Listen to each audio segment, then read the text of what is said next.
el carácter del líder. Y ahí está esta parte.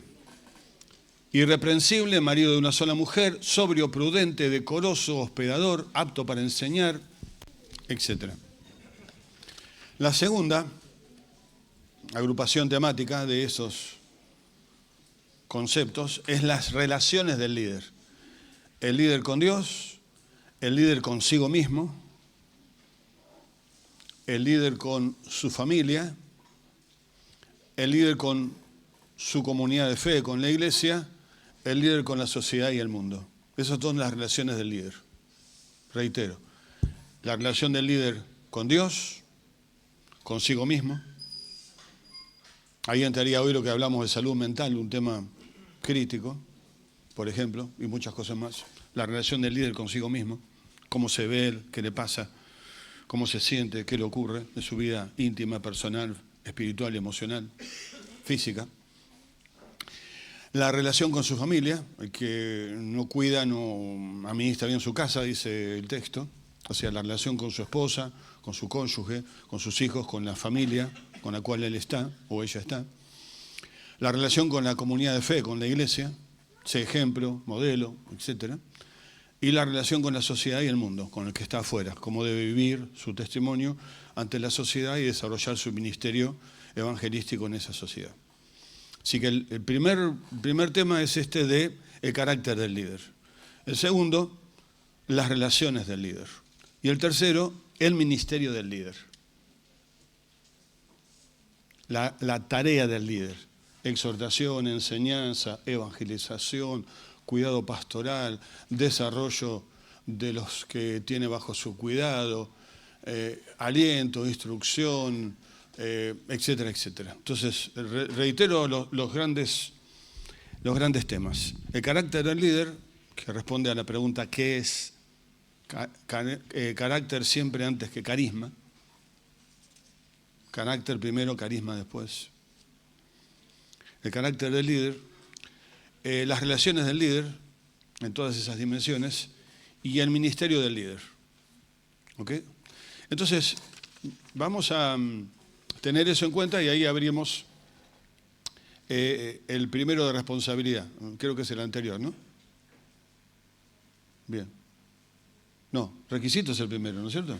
Estoy perdido, vamos al primero. Vamos al primero de requisitos, a menos que yo me lo haya... No, bien, perfecto. El carácter del líder. Este primer bloque de conceptos que aparecen en 1 Timoteo 3, del 2 al 3 y Tito 1, del 7 al 8. Irreprensible. ¿Qué significa irreprensible? Mira, el mejor modelo de irreprensible encuentro dos en el Antiguo Testamento, Daniel y Job.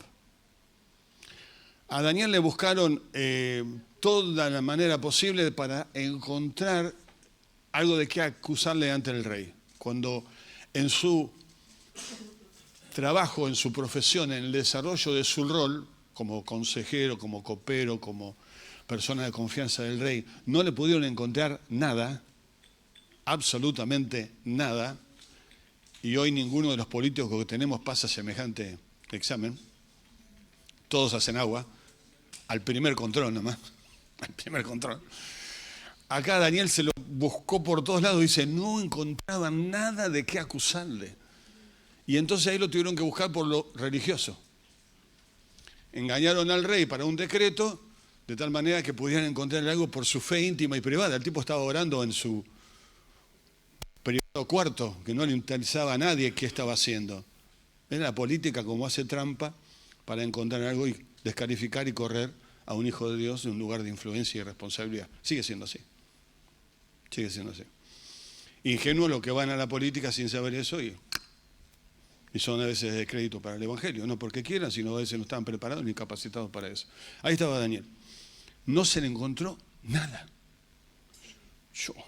Su vida privada, en su administración financiera, en su trato con la gente, no se le encontró nada.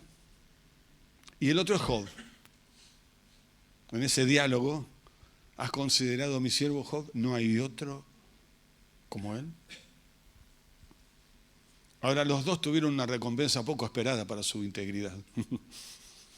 A Daniel, la recompensa fue el foso de los leones, y a Job fueron 37 capítulos que hay que leerlos, de todo lo que vivió, con capítulos enteros de preguntas y sin ninguna respuesta. Y después Dios, los últimos 2 capítulos, lo llena de preguntas a Job y tampoco le responde. Qué tremendo el libro de Job. Bueno, irreprensible. Viene del lenguaje legal y significa no tiene ninguna causa legítima para acusarlo públicamente. No hay nada visible que pueda ser usado o conocido para ser usado en su contra. No tiene de dónde agarrarse. No está hablando de una persona perfecta. Está hablando de una persona íntegra. Es honesto, es transparente. No sé cuánto le gusta Coldplay acá. Bueno, en esa, ¿cómo se llama la canción esa? Que se hizo tan famosa. Viva la vida, gracias, viva la vida.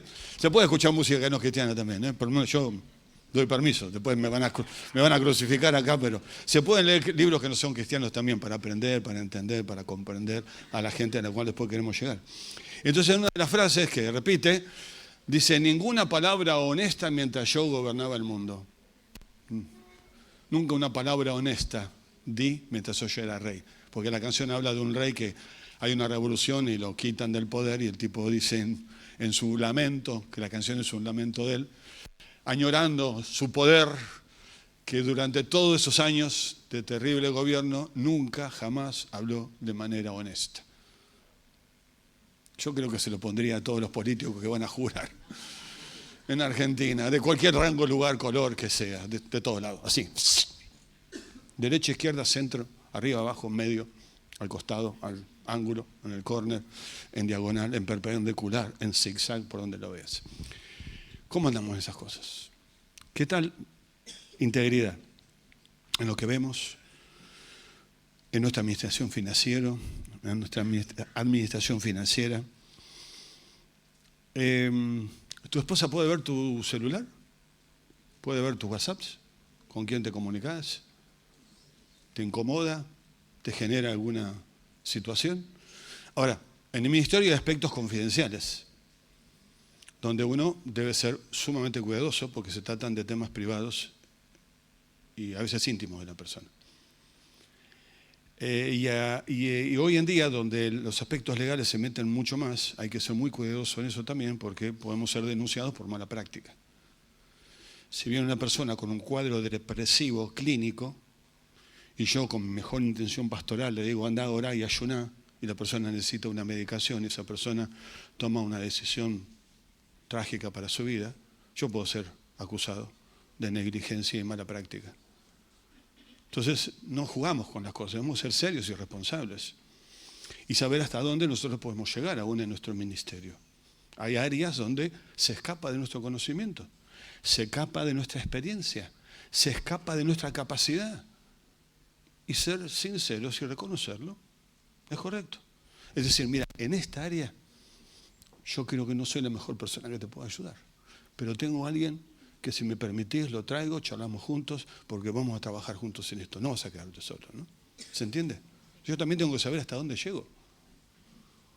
El tema de la sanidad interior ha sido un tema que ha perjudicado a gente, porque un cursito dado por ahí, 2 o 3 horas, y el tipo o la tipa pensaba que ya sabían cómo hacer sanidad interior y arruinaron un montón de gente emocionalmente hablando.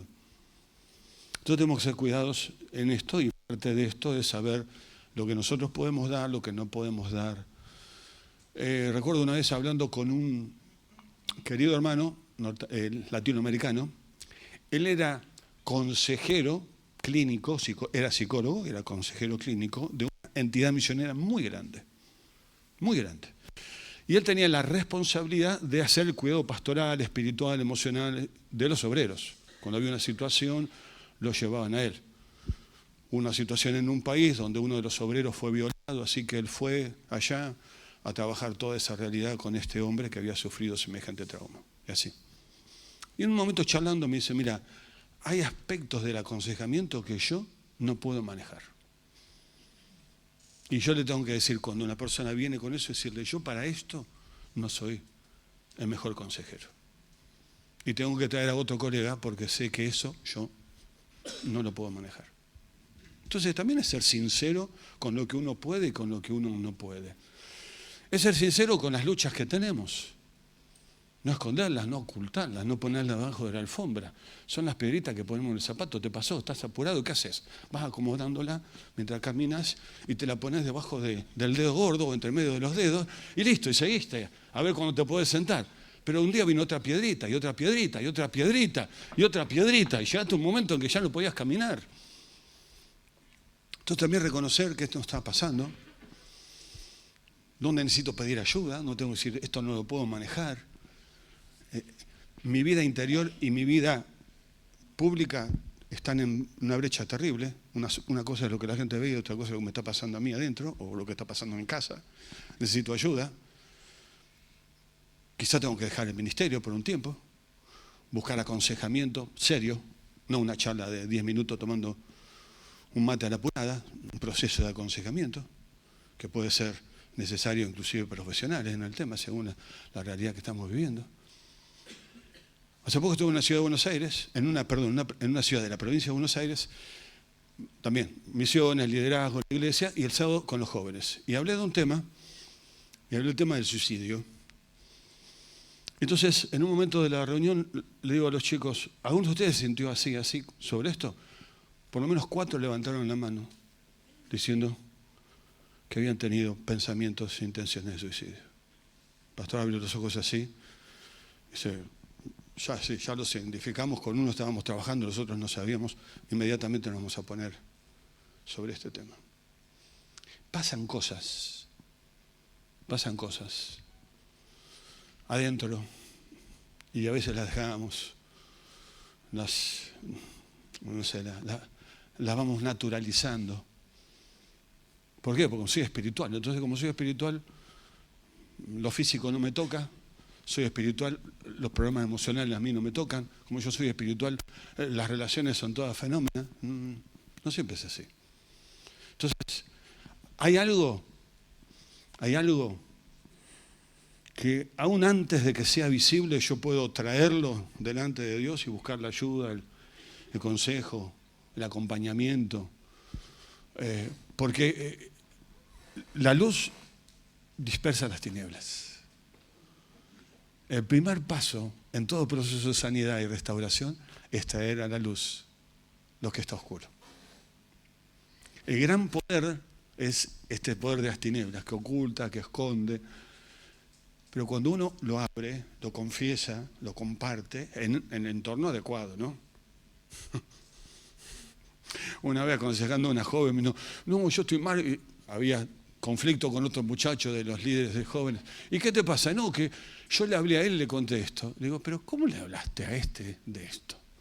Porque hay algunos que tienen la lengua fácil, ¿viste? Yo digo que para los chismes se necesita una oreja grande y una lengua grande. O sea, cuando no hay una oreja grande no hay chisme posible. Pero cuando vos tenés oreja grande y lengua grande, entonces era conocido porque era alguien que no guardaba, no era muy reservado en sus temas. No era nada íntimo, era un tema de que a ella le afectaba que le dijeran determinadas cosas, lo que fuera. Mientras había que trabajar con el muchacho, había que trabajar con la chica también. Vos tenés que compartir tus temas con gente madura, responsable, que puede acompañarte. No con un compinche que te guiña el ojo y te dice, seguí, está todo bien. No, sino con un consejero. El consejero no te guiña el ojo. El consejero te ama, te alienta y te va a decir, esto no está bien, vamos a trabajar para que esto se modifique, ¿verdad? Entonces, bueno, características, requisitos. Irreprensible. No perfecto, gracias a Dios, porque ninguno de nosotros lo somos. En el 1.6 de Timoteo, irreprensible. Bueno, ya lo hablamos. Sobrio. Originalmente la palabra significaba alguien no embriagado, pero a través del tiempo empezó a significar mucho más que eso. Lucidez, templanza, mente despejada. No solamente está el tema del vino, sino de un montón de otras adicciones. La adicción a la pantalla, la adicción a los juegos, a la ludopatía, que es terrible lo que está pasando en Argentina con el tema de las apuestas y cómo está creciendo el juego de apuestas entre los menores de 10, 12 años y todo y demás. Hay campañas sobre eso. Las adicciones a las drogas ya las sabemos y son flagelo, al alcohol. La ingesta de alcohol en la juventud está creciendo de manera también exponencial. Con alguien hablamos sobre la adicción a la comida también, que es un tema. Bueno, y un montón de otras cosas. Interesante que aún en el origen de la palabra es adicción, sin decir, no puedo hablar, no puedo mencionar, dicción de hablar y A negativa. La persona que está adicta se queda sin la posibilidad de... Y la adicción le va quitando la palabra, la posibilidad de contar, de expresarse, de pedir ayuda, de decir, ¿no? Así que bueno, sobrio en todo ese sentido. También puede entenderse como equilibrado, no dado a los bandazos, como decíamos antes, ¿no? Prudente. Prudente hasta había nombres antes, me acuerdo en el campo, ¿no? Don Prudente. Don Prudente. La idea de prudente es una mente sana, una mente íntegra, con postura interna. ¿Cómo sería? Equilibrio interior. ¿Viste personas que pasó una cosita así? Bueno, eso es lo opuesto a la idea. Bueno, eso es lo opuesto a la idea de esta palabra de ser prudente. Compostura, dominio propio, interior. Capacidad de controlarse, de saber dominarse, manejarse. Tengo algunos queridos amigos, si vos le pones 1 kilo de helados, se lo comen en una sentada. No tiene capacidad de controlarse, a uno para comer. Y yo tengo el kilo de helado, lo pongo en el freezer, me puede durar bastante tiempo. Claro, los que son golosos van a tener ese problema. Me pones una pila de sándwich de miga y a lo mejor no dura tanto tiempo. Pero quiero decir, cualquiera sea la manifestación, la idea es esta de equilibrio, ¿no? El que se mató en una comilona y luego se puso a hacer el ayuno durante 2 semanas. Esta es parte del desequilibrio. Y hay mucha gente extremista, porque esta vertiente también nos lleva al extremismo. Como evangélicos a veces somos muy extremistas. Nos vamos de la hiper-recontra liberalidad a la hiper-recontra rigidez farisaica, que los fariseos hasta no entrarían si fuera por nosotros. Nos vamos así de una punta a la otra, ¿no? Entonces, equilibrio interno. Decoroso. La palabra decoroso viene de la misma palabra que cosmos y significa ordenado. O sea, tiene su vida ordenada. Entonces sería bueno hacer un inventario. ¿Cómo están los papeles de mi casa? ¿Están ordenados? Mañana no estoy. ¿Qué pasa con la propiedad? Tengo un boleto firmado por el almacenero. Olvídate. ¿Tener los papeles ordenados en casa? Tus documentos, el auto, el seguro. ¿Están ordenadas las cosas? Si a vos te pasa algo, ¿tu esposa sabe dónde guardaste la plata? Ponerlo en un sobre y mandárselo a un amigo. No, ni confíes en un amigo.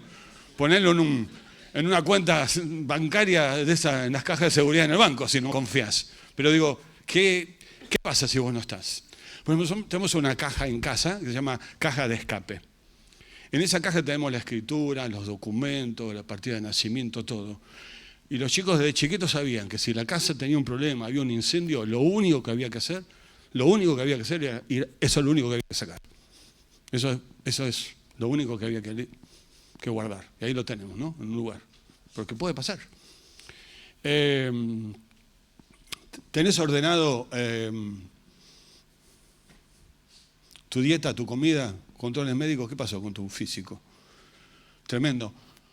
El obrero llamado Robert Murray McCheyenne, allá por el 1700 y pico, fue pionero entre los indígenas que vivían en la zona de Nueva York, los nativos de Nueva York, ¿no?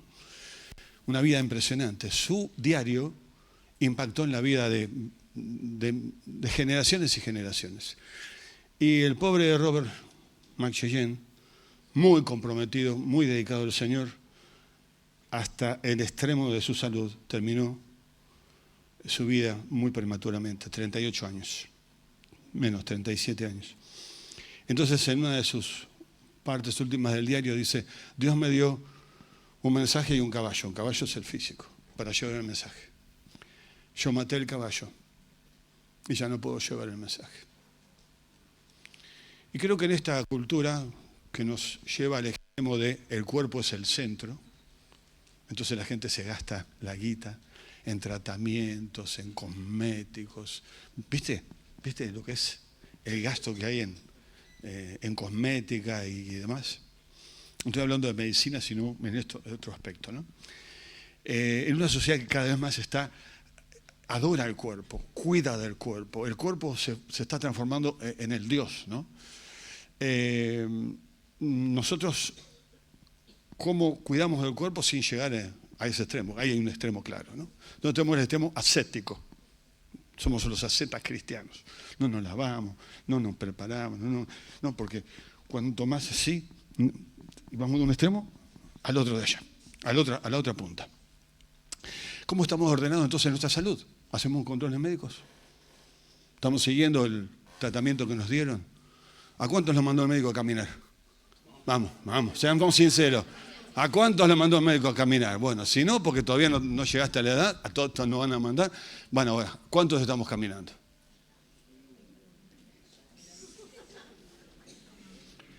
Sueño. La sociedad argentina ha perdido en los últimos 20 años cerca de 3 a 4 horas de sueño por noche. Estamos terribles. Y hay clarísimas evidencias científicas irrefutables entre salud mental y descanso y sueño. Por eso el problema que tenemos con los adolescentes es atroz, y aún con los niños. Mi esposa, siendo maestra a la escuela, venían nenes que se quedaban dormidos a las 9 de la mañana, en la clase de la mañana, y salía así a echarlo. No, es que estuve con mi amigo viendo una película hasta las 2 o 3 de la mañana. Nenes de 7, 8 años. La falta de sueño, la falta de una buena alimentación, de una conducta adecuada nos perjudica. Y eso también tenemos que ordenarlo. No terminaste tus estudios. ¿Y qué te impide? ¿Por qué no vas a terminarlos? Mira, estos gobiernos están dando tantas posibilidades, casi te lo regalan. Hay programas que en un año lo haces por la noche y te dan un título secundario, te habilita, te mejora en tu trabajo, te agrega al currículum, te facilita, te conecta con la gente, te pone de vuelta a estudiar, a discutir con otros en otro contexto diferente.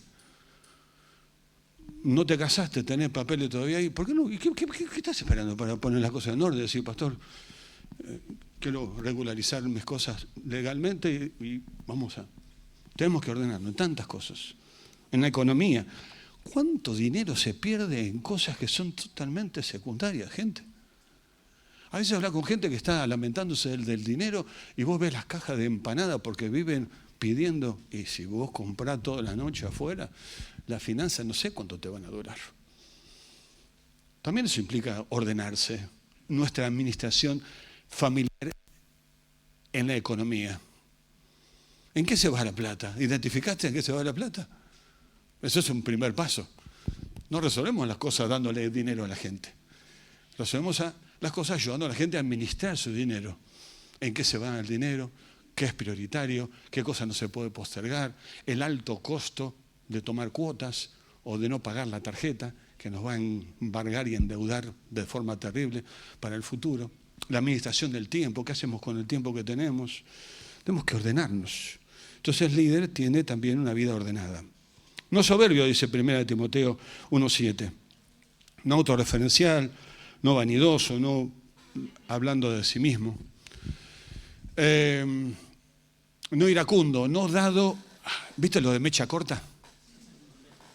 Estás mal en el ministerio, mira. Y yo miro para atrás cuando era joven, inmaduro. Ahora soy una de esas cosas. Ya saben cuál. Todavía me falta la segunda. La primera ya la dejé, todavía la segunda me falta. Ay, Señor. Paciencia. Paciencia es recordar que Dios no terminó el trabajo que está haciendo en el otro. Que todos tenemos un cartel que dice, paciente, Dios todavía no terminó conmigo. Y también tampoco terminó de trabajar en nosotros.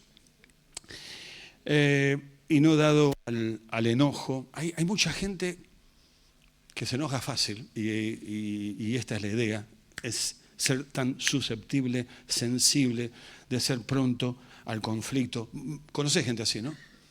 No hace falta mucho que ya. Y cuando esa gente llega al liderazgo, son muy conflictivos, traen problemas de relaciones y un montón de situaciones. Y eso tiene que ser trabajado y tiene que ser cambiado.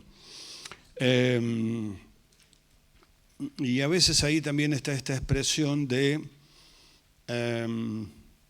los que nunca se ajustan. ¿Viste? Nunca se sujetaron. Mira, en la escuela, en el trabajo, con el jefe, tiene problemas en todos los lugares donde va. Entonces después llega a la iglesia y transporta también ese problema de incapacidad, dificultad para ajustarse, para adecuarse a la norma o para responder ante la autoridad o para respetar la autoridad.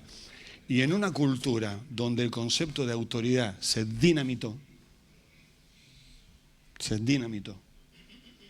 algunas de nuestras generaciones veníamos cuando la escuela era un lugar de autoridad, donde los docentes tenían un lugar de autoridad. Eso desapareció en todos los niveles. En esta chatura horizontal a la cual nos han llevado en los últimos 20, 30, 40 años la política y todo lo demás, ha desaparecido el concepto de respeto, que algunos de ustedes lo mencionaron como cualidad del liderazgo, y también este tema de ajustarse a la autoridad.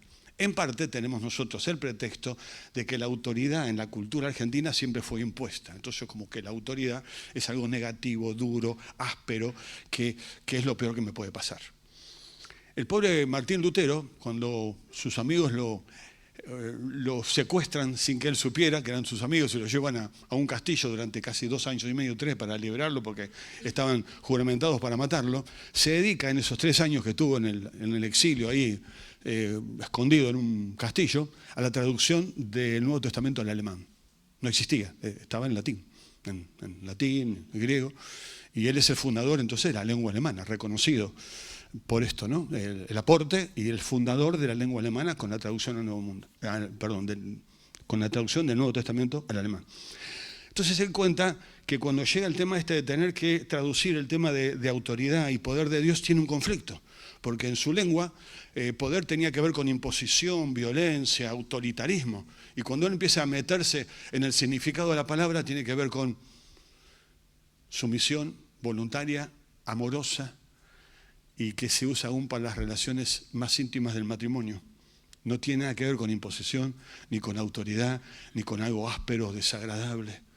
Entonces a él encontraron palabras para que el alemán pueda poner esto que es autoridad, pero es que es completamente distinto a cómo la cultura ha entendido la autoridad. ¿Me está siguiendo?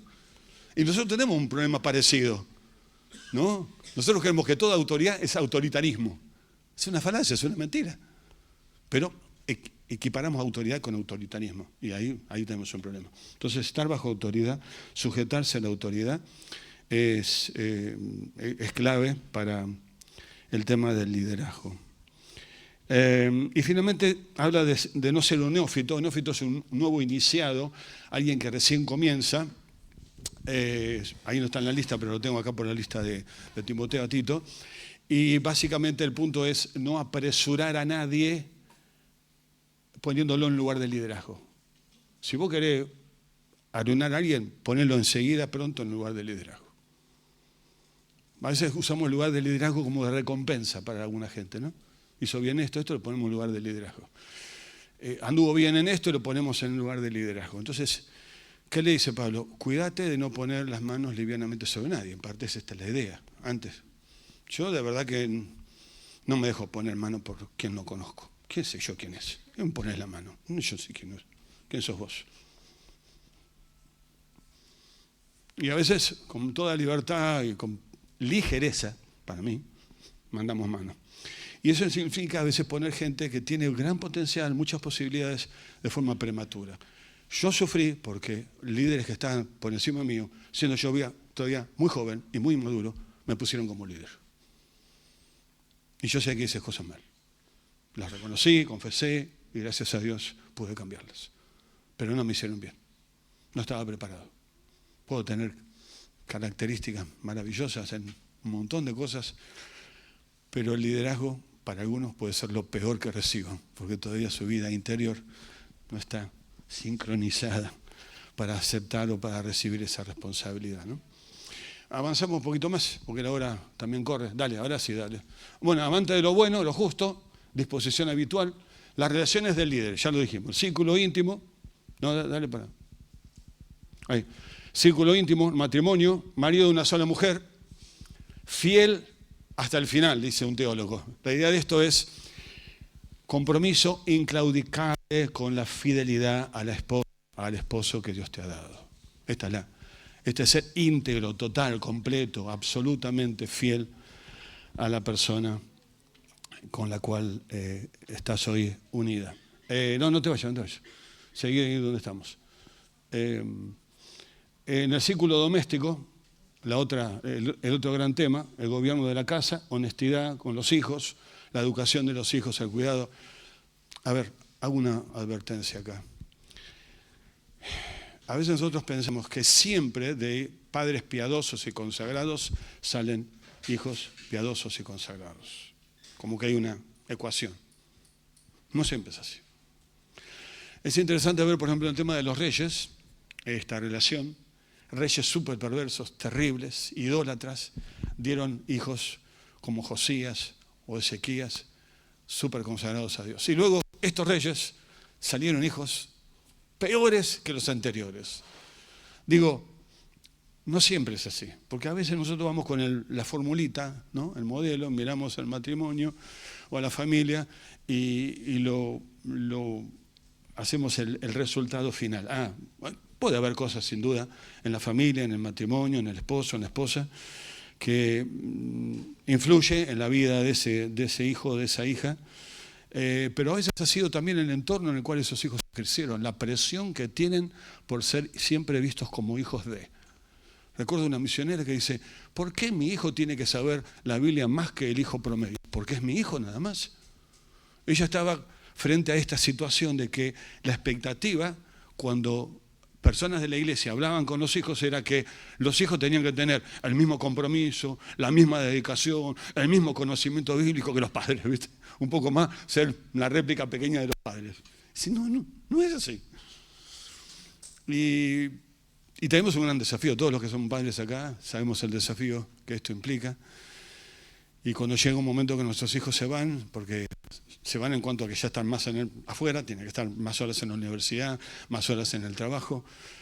Como muchas veces con mi esposa oramos, bueno, lo que le hemos dado, lo que hemos enseñado, lo que hemos puesto en ellos, es lo que los va a acompañar, porque nosotros no vamos a estar siempre para mirar, para controlar, para revisar, para analizar lo que están haciendo. Entonces tenemos que confiar que la verdad puesta, que lo que hemos puesto, los va a acompañar y los va a dirigir. Y está en la mano del Señor finalmente, no más que en nuestras manos. Así que es todo un desafío. Sin duda, los papás lo entendemos bien. Pero volvemos en esto. Entonces, un neófito no es una persona recién plantada, así que no nos apresuremos a poner a alguien en relación de ministerio, y en el área del círculo doméstico cuidemos de poner esta presión. A veces los hijos tienen más problemas con el ministerio, han sido más heridos por la iglesia que por el hogar. Han sido muy heridos en la iglesia, los hijos de pastores. No es solamente una cuestión del hogar, ha sido también muchas veces responsabilidad de la iglesia que los ha herido, los ha lastimado, los ha frustrado y aún los ha apartado de la fe. Entonces hay que mirarlo desde varios lados y aún desde nuestra propia mirada, ¿qué estamos haciendo en esta realidad? Bueno, círculo doméstico ya está, y el círculo público. Interesante que habla de hospedar. Esta palabra hospedar en el original significa amar al extranjero. Hospedar significa amar al extranjero. La palabra es filoxenia. Filos, de amor, fileo, y xenia, de raíz, nación, tribu, cultura. Es muy interesante que en una época como la que vivimos, donde hay un mensaje de desprestigio, de descrédito, de desvalorización del extranjero, entonces, y de lo otro, distinto a mí, entonces tenemos una época de crecimiento del antisemitismo exponencial. Después de una conferencia en una ciudad, se acercó un joven y me dijo, yo quiero arrepentirme porque yo soy de estos grupos extremistas, antijudíos, y estamos haciendo esto, esto y esto. Joven sentado en la iglesia. Y ahí él reconoció su raíz de odio muy impactante. Sentado en la iglesia. miembros de la iglesia. Antisemitismo creciendo. Xenofobia. Y antisemitismo en pleno crecimiento. Y Pablo, allá en el primer siglo, en una cultura que era muy discriminatoria, porque los romanos hablaban de los bárbaros, todos los que no eran romanos eran bárbaros. Todos los pueblos que no eran romanos eran bárbaros. O sea, que no estaban bajo la influencia de la civilización romana, eran bárbaros. Eran los bárbaros y los romanos. Hay un sentido de orgullo tremendo en ser romano. Y en ser ciudadano romano, que era exclusivo para una élite muy pequeña, porque el 80% eran esclavos, y te cuento. En ese contexto de terribles polarizaciones, ¿qué polarización me hablas hoy? Polarización lingüística, racial, política, económica, religiosa, polarización era la de antes. En ese contexto, el mensaje que trae Pablo en la carta a los Efesios es que él vino a romper la barrera que nos separaba, vino a hacer de dos pueblos uno, ya no hay hombre ni mujer, ni judío, ni gentil, ni pobre, ni rico, ni ciudadano, ni esclavo. ¿Hablas de inclusión? Lee Efesios en el primer siglo para saber lo que realmente es la inclusión. Y bueno, la iglesia tiene que ser comunidad que acoge, que recibe, que es amistosa, amigable a esos distintos, a esos otros, a los diferentes. Entonces, ¿cómo andamos con el ministerio olvidado del hospedarnos? Si entre nosotros mismos, que no conocemos, no nos hospedamos, ¿qué quedará para abrir la puerta a otro afuera? Con la inseguridad que vivimos hoy encima. ¿Cómo hacemos? Tengo una cantidad de cafés que no he tomado por invitaciones que dicen, che, ¿no tomamos un café, no? Un día de esto venís a casa y comemos algo, ¿no? Hemos perdido, ¿no? El ministerio de la hospitalidad. Pensá para adentro. ¿Cuándo fue la última vez que invitaste a alguien, no que alguien te cayó? Una cosa es ir invitado, otra cosa es ir de visita. Son distintas las cosas. Si es de visita, le pones un vaso de agua y listo. Si es invitado, preparas una comida, limpias la casa, arreglas las cosas. Son distintas cosas. Ser invitado que ir de visita, ¿no? ¿O no? Bien, entonces, ¿cuándo fue la última vez que invitaste? ¿Practicamos el don de la hospitalidad? Esta es una característica del liderazgo que a veces no perdemos. Entonces, dale, avanzamos, que la hora... Hablamos de aptitud ministerial, lo que hace el líder, apto para enseñar, no solo a saber, sino el gran desafío de cómo comunicar y cómo enseñar. O sea, capacidad pedagógica, cómo enseñar. A mí me maravilla estudiar cómo Jesús enseña, la pedagogía de Jesús. Es tremendo. Una de las maneras predilectas de Jesús es hacer preguntas y no responder ninguna. Entonces, en lugar de responder preguntas, Jesús cuenta historias. ¿Quién es mi prójimo? La historia del buen samaritano. Y así, para que la gente piense, se meta, razone y saque conclusiones propias. Porque son esas personas o son esos procesos que realmente llevan al cambio. Si yo doy la respuesta, no modifica nada. Pero cuando me tengo que meter, revisar, leer, pensar, ubicarme, sentir lo que el otro siente, ahí comienza la posibilidad de modificaciones. La pedagogía de Jesús. Excelente, para un taller de capacitación a futuro. Le tiro ahí a ustedes como tema. Bueno, no neófito, no recién plantado, ya lo dijimos, retenedor de la palabra fiel. La idea es aferrarse al contenido de la Escritura sin negociarlo bajo la presión que la cultura ejerce sobre nosotros. Entonces, cuando se une la formación, la vocación o el llamado de Dios y el tiempo, la persona está madura, ahí tenemos capacidad. Avanzamos. Bueno, Pablo nunca pensó en los requisitos como una lista para filtrar al candidato. No tenemos que poner en un Word las 28 o 29 palabras y empezar luego a ver check, check, check, check. No es esta la idea de Pablo, ¿sí? ¿Está tranquilo? Sino es el retrato de un cristiano maduro, el modelo que Jesús encarna y al cual debemos aspirar en nuestro proceso de formación. ¿Cómo se conecta esto? Con Mateo 5:8, con Mateo 23 y con Marcos 10, que yo lo mencioné en la primera charla. No será así entre vosotros, ¿no? El liderazgo como servicio. Dale. Vamos. Hablamos también de recursos. Dale. ¿Qué recursos tenemos para hacer la tarea? Primero, la palabra de Dios. Inspirada por Dios, una palabra que es útil para enseñar, para redarguir, para corregir, para instruir. Mira, esas 4 palabras cubren todo el aspecto de la tarea. Formar, confrontar, restaurar y direccionar. Formamos, corregimos, confrontamos, animamos, apoyamos y orientamos. Ese es el proceso completo. Formamos, en el proceso de formar hay que confrontar, hay que exhortar, hay que alentar, porque también eso es muy importante. Hay que acompañar y hay que orientar. El proceso completo en esas 4 palabras que dice las funciones, las acciones de la palabra de Dios. Y el objetivo es que el hombre, la mujer de Dios, sea perfecto, maduro. Perfecto acá quiere decir completo, pleno, que no le falte nada.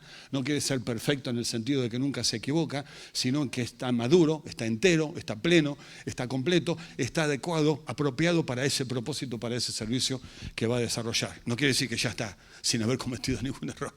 Está lejos de ser perfecto. Es perfectible, pero no es perfecto. Está en ese proceso de preparación. Y Gálatas también lo tiene, este versículo tremendo, ¿no? Hijitos míos, y ahí deja de ser apóstol y se transforma en madre. Yo vuelvo a sufrir dolores de parto por ustedes. El primer dolor de parto fue darlos a luz, cuando llegué allá con el Evangelio. Y ahora de vuelta, porque ustedes se desviaron tan mal de la doctrina. Entonces yo pregunto, cuando hablo de este texto, ¿a cuántas mujeres que están acá presentes han tenido hijos? Bien, ¿qué tal que te dé la unción del dolor de embarazo ahora? ¿Cómo se llaman las contracciones? ¿Quién quiere unción de contracción ahora? Para sentir ahora el dolor de contracción que tuvo. ¿La querés? ¿La querés vivir otra vez? Vos no tenés ni idea que levantar la mano, vos ni sabés de qué estás hablando. ¿Sabés? Pablo dice, vuelvo a sentir este dolor hasta que Cristo se forme. Y dice en Efesios, relacionado con Gálatas, que se forme ¿qué? Este hombre, esta mujer, a la altura, a la estatura de un varón, de una mujer plena, completa, entera, que no le falte nada. Esa es la meta. Ahí vamos, ahí estamos siendo trabajados por Dios y ahí tenemos como responsables, coordinadores, facilitadores, siervos, líderes, como le llamemos, esta tremenda responsabilidad de acompañar a las personas en este proceso. Vamos, avanzamos. La palabra es primer recurso. Segundo, tenemos el Espíritu Santo. Acordate de Felipe, cuando se eligió a los diáconos para atender a las mesas, se requería que fueran personas llenas del Espíritu Santo. Para servir las mesas tenías que ser lleno del Espíritu Santo. Hoy a veces está esta idea de que los que no son tan espirituales a servir, ¿viste? Y los demás a la plataforma. No, el Espíritu Santo es imprescindible para cualquier área de servicio en la que estemos desarrollándolo. Es absolutamente esencial. No tiene que ver la plataforma o la cocina, el baño o el aula. Necesitamos imprescindiblemente la presencia, la dirección, los dones, la capacitación del Espíritu Santo para ayudarnos. Él es el docente de la Trinidad. Jesús dijo que con el Espíritu Santo vendría sobre nosotros, nos recordaría lo que Jesús nos enseñó, nos daría poder para ponerlo en la práctica, nos daría creatividad. Mirá, creo que el Espíritu Santo tiene mucha creatividad porque la iglesia no se la viene pidiendo hace siglos. Era un chiste, pero nadie lo captó. Así que podés pedirle el don de la creatividad. ¿Cómo hacer esto que se hizo de esta manera por tanto tiempo de una manera nueva? ¡Wow! ¿Por qué no lo hacemos de una manera nueva? El don de la creatividad. Pedirle al Espíritu Santo, Señor, dame el don de la creatividad. Tengo que hacer esto. ¿Cómo presento la clase a los chicos? ¿Cómo le hablo a la gente? ¿Cómo salgo al barrio? ¿De qué manera? Ayúdame, dame creatividad. Los dones del Espíritu Santo vienen como recursos. Y ahí está en la Escritura, avivar el fuego. El don existe. La tarea es no dejarlo apagar. Hay que alimentarlo, hay que avivarlo, hay que soplarlo. ¿Y cómo avivamos el fuego? Quitando la basura o todo aquello que lo apague y poniéndole materiales que lo alimenten. Así se aviva un fuego. Esas son las dos maneras. Quitamos del fuego lo que lo pueda apagar y le agregamos al fuego lo que lo alimente. Aviva el fuego. ¿Cómo? Quitar lo que impida y alimentarlo con aquellas cosas que lo van a hacer encender y arder más. Este espíritu de poder, de amor y dominio propio nos da capacidad para hacer la tarea. Y no es un espíritu de cobardía, es humildad, y una humildad madura, una humildad que reconoce lo que Dios le ha dado y a la vez sabe lo que no tiene. Entonces es una humildad que nos nos deja interiormente tranquilos. No estamos tratando de ser algo distinto, no nos sentimos los peores del mundo ni los mejores del mundo. Sabemos que tenemos y que no tenemos, y eso es una auténtica humildad. Pensando de sí con cordura, dice Romanos capítulo 12. El don es recibido, es gracia de Dios, Él da como Él quiere, pero la responsabilidad nuestra es avivarlo, usarlo, ejercitarlo. Una vez le hicieron una encuesta, cuando Maradona estaba lejos todavía de empezar su final, a Pelé. Bueno, Pelé, Maradona, se sabe siempre la historia, ¿no? Entonces le preguntaba el periodista le preguntó a Pelé, Pelé, dígame lo suyo, ¿qué es? ¿Capacidad, don, talento? ¿Qué es? Y entonces le dice Pelé al entrevistador, y dice, yo creo que es un don que Dios me dio. Pero el don hay que cuidarlo, hay que desarrollarlo. El tipo. ¿Y qué pasó con Maradona? Y dice, él no cuidó su don, y estaba muy lejos de pasarle a Maradona todo lo que le pasó después, ¿no? Entonces, recibimos el don por la gracia, pero es nuestra responsabilidad cuidarlo, ejercitarlo, alimentarlo y ponerlo en operación y en servicio. Vamos, seguimos. ¿Qué otro recurso tiene la comunidad? La iglesia. La iglesia es el recurso que Dios tiene para que los líderes desarrollen su obra. Y en ese contexto es el lugar donde puede dejar un legado, una impronta, una huella para que otros le sigan. Ahí habla del presbiterio. Ese líder es reconocido y comisionado por un grupo de ancianos, de pastores. No se autoinstala. Yo me autodeclaro pastor acá, líder, apóstol, profeta. No hay autodeclarados, no. Hay una comunidad que viendo la vida, viendo el carácter, viendo los frutos, viendo la trayectoria, viendo la madurez, viendo el llamado, viendo la familia, va reconociendo, esta persona es un maestro, esta persona es esto, esta persona es lo otro. Y hay un momento de reconocimiento oficial. Cada iglesia tiene distintas maneras, uno pone la mano, otro orá, no importa la estructura como eso ocurre, pero el proceso es ese. La comunidad es la que mira, valida, reconoce. Yo a veces ni me doy cuenta y escucho que otros vienen y te dicen, otros lo ven antes que vos, porque vos no estás en el espejo mirándote, porque si no ya dejas de ser humilde, ¿no? Entonces vos estás haciendo el don, desarrollando el ministerio, ni te das cuenta de lo que está pasando en la vida de los demás, y empezás a escuchar y otros también lo ven, así que es muy probable que la comunidad lo descubra antes que vos mismo. Es muy probable. Y eso valida aún más. Estoy sintiendo esto de parte de Dios, nosotros estamos sintiendo esto de parte de Dios, ¡ting! Ahí combinamos, ahí estamos juntos, ¿no? Hombres fieles y idóneos, trasladar lo aprendido a otros, entonces del liderazgo al liderazgo multiplicador. ¿Cómo formo a otros? Cada uno de los que estamos en un área de ministerio deberíamos estar intencionalmente y comprometidamente activo en formar a otros para inclusive reemplazarme. ¿Por qué no? Acompañarme. Si yo descubro a alguien que hace mejor las cosas, ¿por qué no le voy a dar posibilidad y oportunidad para desarrollarlo hasta un momento en que hasta me puedo correr y dejarlo a él? Cuando Pablo habla de esto, él dice, el desarrollo del ministerio de ustedes nos dio a nosotros la posibilidad de avanzar y desarrollar otras cosas. Entonces no que me estrellé contra el techo, sino que el techo se levantó y yo ahora puedo desarrollar otros aspectos del ministerio que antes no podía porque estaba enfocado en esto. Ganan todos. Nadie pierde, todos ganan. Ganan el que delega y gana el que recibe. Porque el que delega es libre para otras cosas y el que recibe empieza a dar sus primeros pasos. Todos ganamos. Entonces, sí, la característica es ser idóneos, o sea, adecuados y fieles. Y idóneos también para enseñar, ¿no? Esto de Timoteo 2:2. Mirá las generaciones. Pablo, una generación. Timoteo, 2 generaciones. Pablo, lo que han visto es, enseña a otros, 3 generaciones. Que pueda enseñar a otros, 4 generaciones, en ese título. 4 generaciones. Padre, hijo, nieto, bisnieto. Ni llegamos a tener hijos. ¿Estamos pensando en los bisnietos? O sea, cuando empezamos a trabajar con el hijo, teníamos que pensar en el bisnieto. Y pensar que nuestro ministerio es capacitar al bisnieto. No solamente a este que está acá, sino más allá. Entonces me voy y no dejé una herencia por la que todos se pelean. Dejé un legado. No dejé una organización, dejé una comunidad. Hace unos años fui a una conferencia misionera en una iglesia en el norte de Argentina, fundada por un misionero. Una iglesia grande. Y había un ambiente que yo no sabía de qué se trataba, pero estaba muy incómodo el ambiente.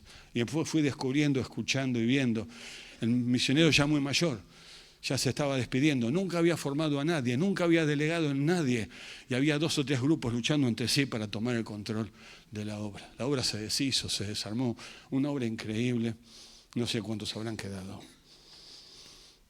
En cuestión de pocos años se puede terminar la obra que llevó 60, 70, 80 años edificar. Cómo tenemos que cuidar y formar adecuadamente. Termino con esto. Dale. Y finalmente, dale. Bueno, Cristo y su gracia, ¿no? Eres Él, la gracia de Él. Por la gracia de Dios soy lo que soy, pero la gracia no fue en vano, sino que me esforcé, trabajé, serví, hice mucho más desde la gracia y por la gracia de Dios. Y termino con el cuarto, que ya ustedes lo saben mejor, resultados. Dale. Resultados en el mismo líder, una vida de fidelidad hasta el final, dice en 2 Timoteo. He peleado la batalla, he acabado la carrera, empecé bien, pero la terminé bien y he guardado la fe. Los frutos y resultados en la propia vida del líder, que puede decir al final, he hecho lo que Dios me pidió, le he servido fielmente, he cumplido con lo que Él me encargó y puedo irme con toda paz y tranquilidad porque he hecho lo que Él esperaba de mí. Resultados en la iglesia. Se transforma en casa de Dios. Es una familia, no es una organización, no es una estructura, es una familia. Entonces el líder contribuye a ese hogar, no a la estructura. La columna y baluarte. Columna que sostiene, baluarte que afirma. Mejor dicho, perdón, la columna afirma y el baluarte sostiene. Una iglesia bien dirigida, conducida por líderes adecuados, sostiene la verdad, la defiende públicamente y hace un pueblo celoso donde la ética acompaña su palabra. No es solamente estética, sino ética. No es solamente palabra, sino acciones. Finalmente, no medimos el ministerio por la cantidad de gente que hay o por la plataforma que tenemos, sino lo medimos por el impacto que estamos produciendo en la vida de las personas, en los cambios y en la transformación. De muerte a vida de aquellos que no le conocen y de madurez o de inmadurez a madurez en aquellos que le conocen. Vamos, último. En quienes lo oyen, el texto dice, ten cuidado de ti mismo, de tu propia vida, mental, espiritual, emocional, física, ya lo hablamos, y de la doctrina, persiste en ello. Esto es fundamental. Y dale una más, y ya acá cerramos, y en la misión. Por eso Pablo puede decir, todo lo soporto por amor a los escogidos. Hay un costo, hay un sufrimiento, hay un precio que pagar en el ministerio al cual el Señor nos llamó. Hay compromisos que debemos asumir y llevar adelante, cueste lo que nos cueste. Hay un precio, sí, hay un precio. Hay compromisos que tienen que sostenerse en el tiempo. El horizonte es esto, ¿no? Ver el crecimiento de la congregación, no solo eso, sino la salvación de las personas que no le conocen y que finalmente todo esto redunde para la gloria de Dios por medio de Jesús. Y recordar que finalmente la cosecha siempre se va a levantar al final. A veces esos tiempos son más largos de lo que nosotros pensamos. Ten en cuenta esto, déjame cerrar antes con una oración. Siempre va a costar mucho más de lo que pensabas o te dijeron. El costo va a ser mucho más alto. Tienes que estar preparado para eso. Pero entramos a aceptar ese costo, no de una manera forzada, obligada, sino reconociendo que Jesús nos dejó el modelo.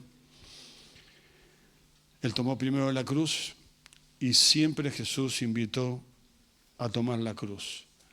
La única vez que se le impuso la cruz a alguien no fue por causa de Jesús, fue el poder de Roma, a Simón de Cirene.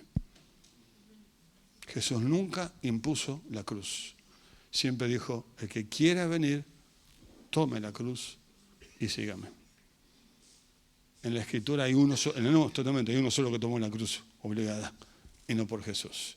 Es un costo libre, voluntario, que debemos tomar, aceptar y reconocer.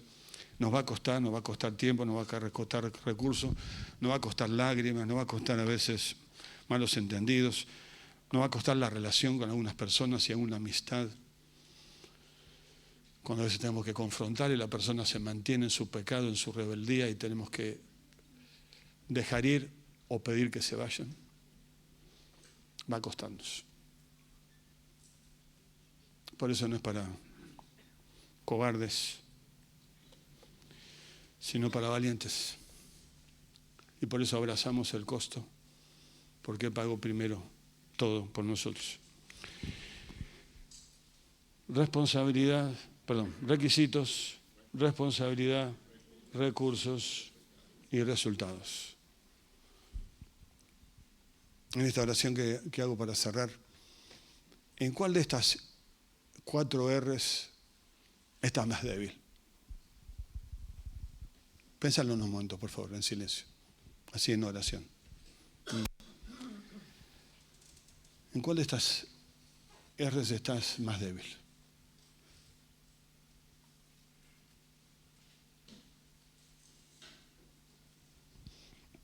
Ponerlo en un lugar más positivo. ¿Cuál de estas R's tenés que desarrollar?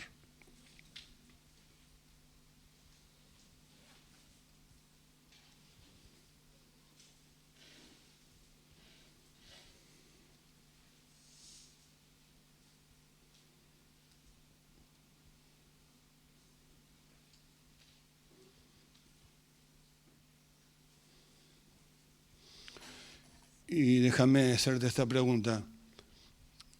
¿Qué necesitas para avanzar al próximo paso, al próximo nivel de compromiso y de responsabilidad, de coordinación, de colaboración, de liderazgo cristiano? ¿Qué necesitas? ¿Tienes que hablar con alguien? ¿Pedir ayuda por algún tema? ¿Capacitarte? ¿Qué necesitas para ese próximo paso? Dios está pidiendo un mayor compromiso, lo venís postergando, limitando, diciendo no todavía, no todavía, no todavía. ¿Cuándo vas a decidirlo? Hay cosas que en este momento pondrían tu responsabilidad en una pausa, donde tenés que decir, está pasando esto y esto, no puedo seguir. Tengo que primero ordenar esto, trabajar con estas otras cosas. Busca consejo, busca orientación.